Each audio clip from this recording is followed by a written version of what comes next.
Hello, my Libra, and welcome to your day. Thank you so much again for joining me. So what I have for you today is exactly what you see on the screen, and then some. And what I mean by that is, let's just start off. The moon is in Capricorn, and it is a new moon. So we're feeling very structured and regimented and just straight by the book, possibly even stubborn if we don't get that kind of a feel. And in a new moon, we're setting our new intentions. We're getting with our goals. So for this intention, you might feel a little bit inclined to pick something a little more structured. Now, to give us some clarification, I have scoured the internet, so to speak. I found this spread that I wanted to do a review on, and I kind of just use you guys as my review.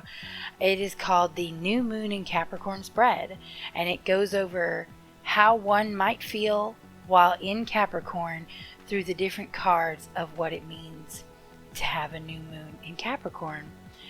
So, first thing they instruct you to do is to pull out the Devil card. The Devil card is actually supposedly ruled by Capricorn. So, all the signs have one of the major arcana as their cards, and for Capricorn, it's the Devil. If you want to know, I'll tell you, but for you, Libra, it is, I have these all written down in an Excel spreadsheet. Justice, of course. Duh, how did I not know that off the top of my head? I can't remember every little detail, though. I'm only human. So yours is the Justice card. But for Capricorn, it is the Devil card, indicating temptation. So we pull the Capricorn card, pull the Devil card out, and then we have 5 more cards for you, each representing a section of your goal that we want to work on, and understanding our goal really more than anything.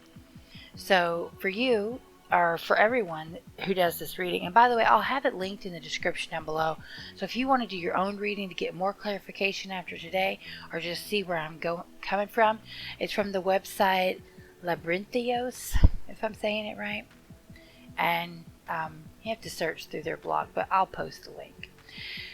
So we're going to go over the cost of your ambition, the cost of your failures, how to compromise between the two, why are you even craving what you crave, and where have you been stubborn in your life and maybe need to redirect that energy. So for you, the first card, what is the cost of my ambition? What is it going to cost you? What is it going to take? And you can take that to mean whatever you want, but for me, it kind of means both. It's like literally, what is it going to require of me? But yet, what am I going to lose a little bit along the way as well? And the card you got is the Six of Pentacles. Sixes are traditionally ruled by the sun.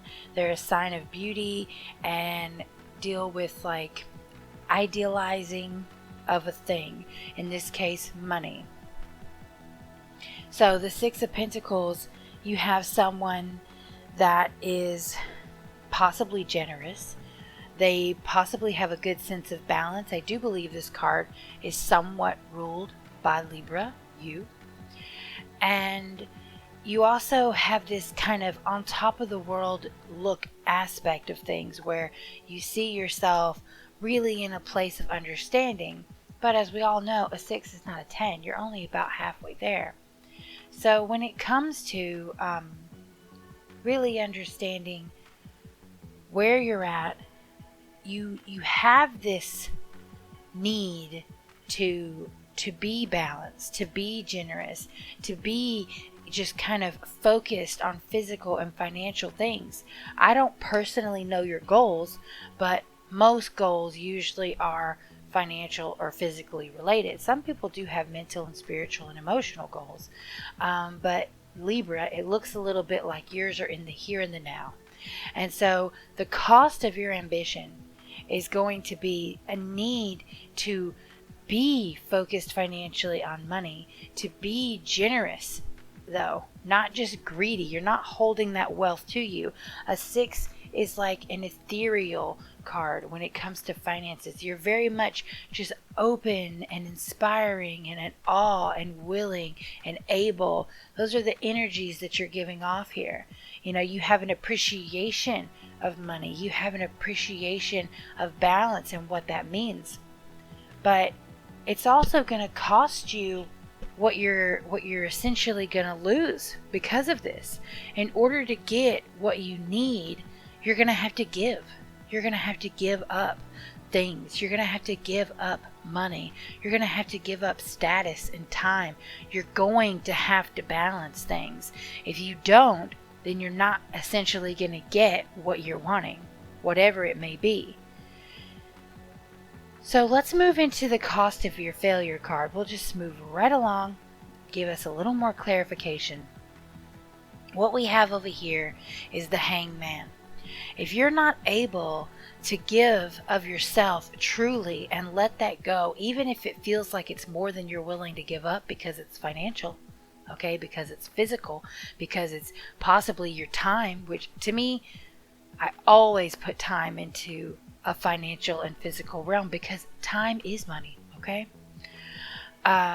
It's going to cost you something that you may not want to give. And if you don't give it, then you're going to be locked in a state of needing advice, of needing help. You're going to be the hanged man.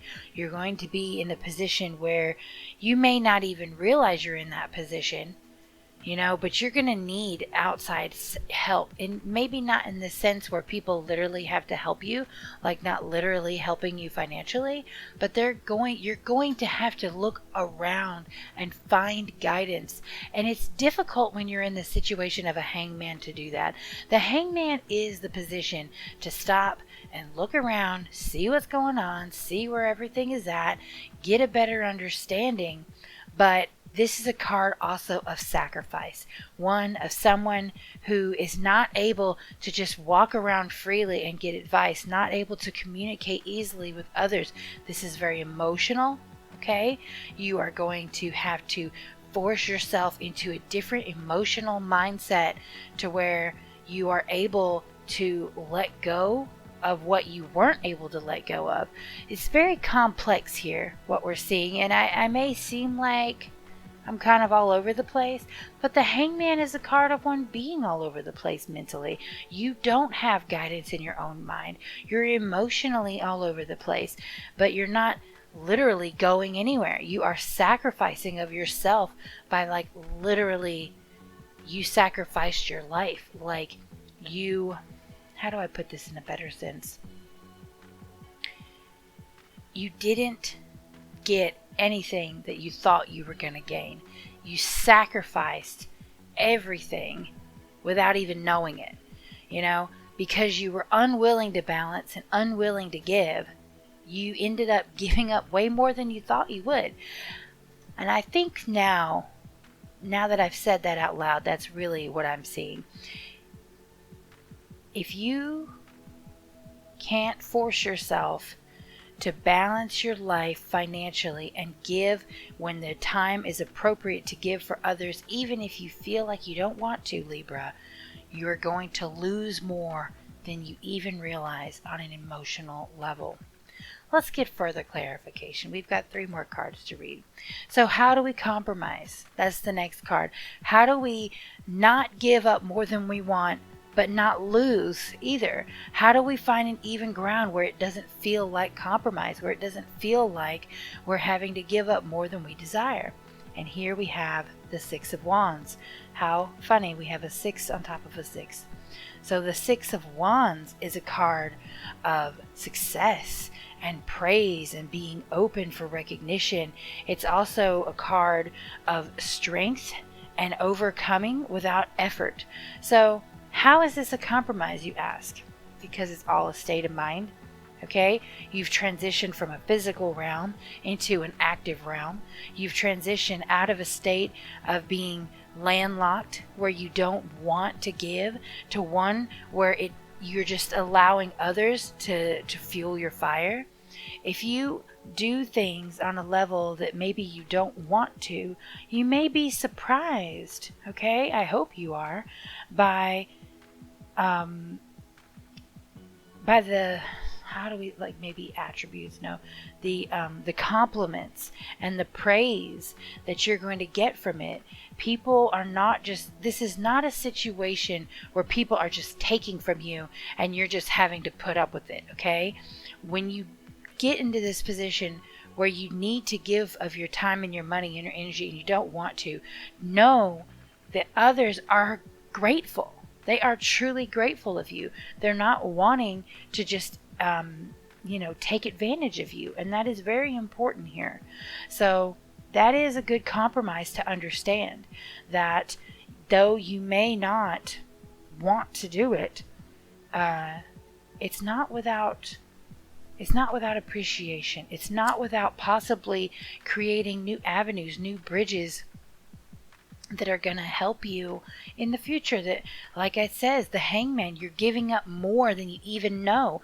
If you are not available to those people, they won't be available to you in the future. It's very clear to me anyway. So moving into your next card, why are you feeling this way? Why are you feeling like you don't want to give of yourself? Why are you trying to hold on to things when you know you need to just give in and be there for others? Well, you have drawn the Queen of Pentacles. And the Queen, she's a feisty one. She's not, I won't say she is just a very greedy person, okay? Excuse me, that is not what I'm getting here. But the Queen, she's one that's very focused on the here and the now. A King of Pentacles, a king period, is a person that is in a state of superiority. They've conquered that aspect of that sign. A queen, she's capable, but she's still very much in the midst of her journey through it. Okay, she's not a knight, she's not pushing for others. She's available to others, but she feels very still grounded in herself. She's available to be there as a guidance in all the respects of a sign, but she doesn't want to just rush out and be the martyr for someone. She's not a knight.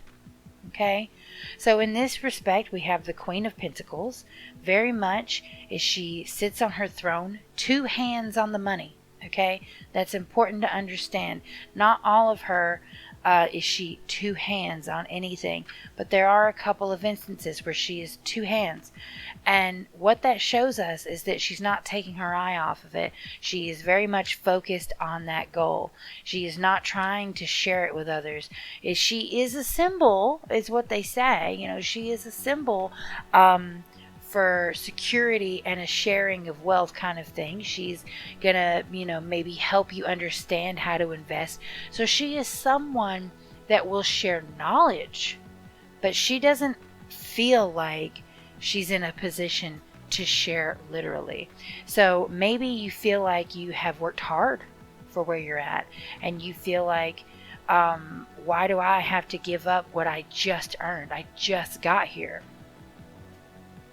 So that is a good reason why you might feel that way. Have you recently accomplished something? Have you recently given yourself to have extra time, have extra money, have extra things in your life that you don't feel like you should have to share? If so, this is very much about you. Someone who, while very willing to tell you how she got her millions, so to speak, you don't want to give up your millions.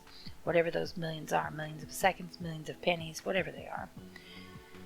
So the final card is, well, where exactly are we being stubborn here? Is it about money? That's why you crave your money, because you've worked hard for it. You're trying to really establish yourself in it. But the question, where do we need to let go? We can't just let everything go. We can't just be someone we don't want to be right now. I can tell you all day that you need to balance, or you're going to find yourself in need of a new perspective, and that you have to be willing to accept the appreciation that you get and let go of the fact that you've worked so hard and you feel like you just want to guide people instead of actually give to people. But where do we really need to loosen those reins of stubbornness. And it comes down to the Page of Wands. The Page of Wands, here we are. Someone raw with potential. Absolutely passionate, power, just pure, youthful kind of energy, new, exciting potential to thrust into the world. But what do we have? Absolutely no experience. We have not done all that we think we have. And I think that this is coming back to the last card, is that while you feel like you've worked very hard to get yourself into a good position, maybe you really haven't worked as hard as you think you have. Maybe it's just this is your first taste of living this life where you have things that people want, but you're not actually as ready to sit back and guide people as you think. You know, the Page of Wands, like I said, tons of passion, no education. You need to stop, I would say, like, stop trying to put yourself out there like you think you know more than you do, really. And I know that in a lot of ways, people don't really do that. Some people do, but most people don't really go around just acting like they know everything when they clearly don't. But maybe there's, I mean, according to your cards, there's this internal earthiness going on. And you know, Capricorn, man. Capricorn is all up in your business right now. The moon is in Capricorn. Mercury is all retrograde in Capricorn. All the planets are in Capricorn. Everything is happening in Capricorn right now. So Libra, it's really no surprise that you're having these kind of energies, I guess. You know, I'm not really good at knowing when things are like in a degree of something. I would have to like look that up, but you look it up and see if you're about to go square with all this or directly across from it or something. But what I'm seeing in your sign, Libra, is a lot of like earthy tendencies to want to hold tight to things that you think you deserve. But there's this fire passion around you that you need to either embrace or let go of. Quit just holding on to those dollar bills, so to speak, and allow yourself to naturally just be the beautiful Libra that you are, that balancing scale where you are able to do it all.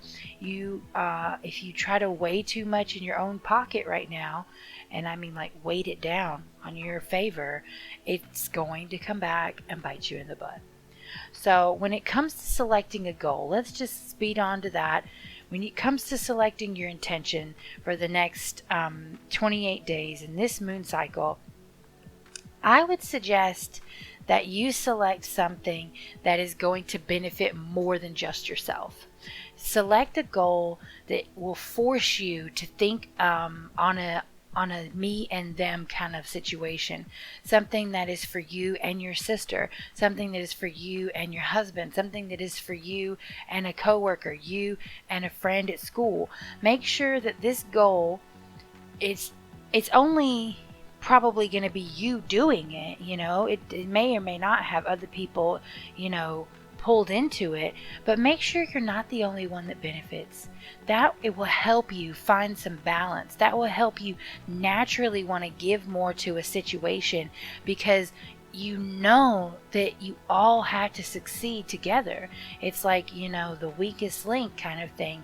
You can't let one of you fail, because then you all fail.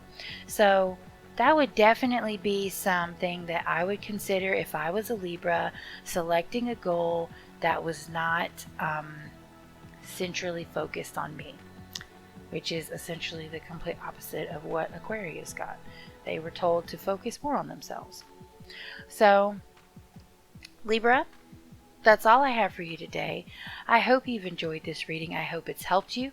If it resonated, please look into it a little further. If not, check out the link to the Libra Theos or whatever you call it, and maybe try doing your own spread. See if you can get it a little more honed in for you. Regardless, it's a new moon, and we should all be focusing on our next new goals and our intentions of how we're going to move forward. And if you feel like letting me know what your goal is in the comments below, please do it. If you feel like giving me a thumbs up, do that too. Subscribe if you want. Whatever you feel like, do it, as long as you're benefiting more than just yourself. Not necessarily me, but just make sure, Libra, be the truest to who you are and the truest to your form. Don't let those Capricornian, earthy energies hold you back and make you feel displaced. All right, that's all I have for you today, and I will see you later.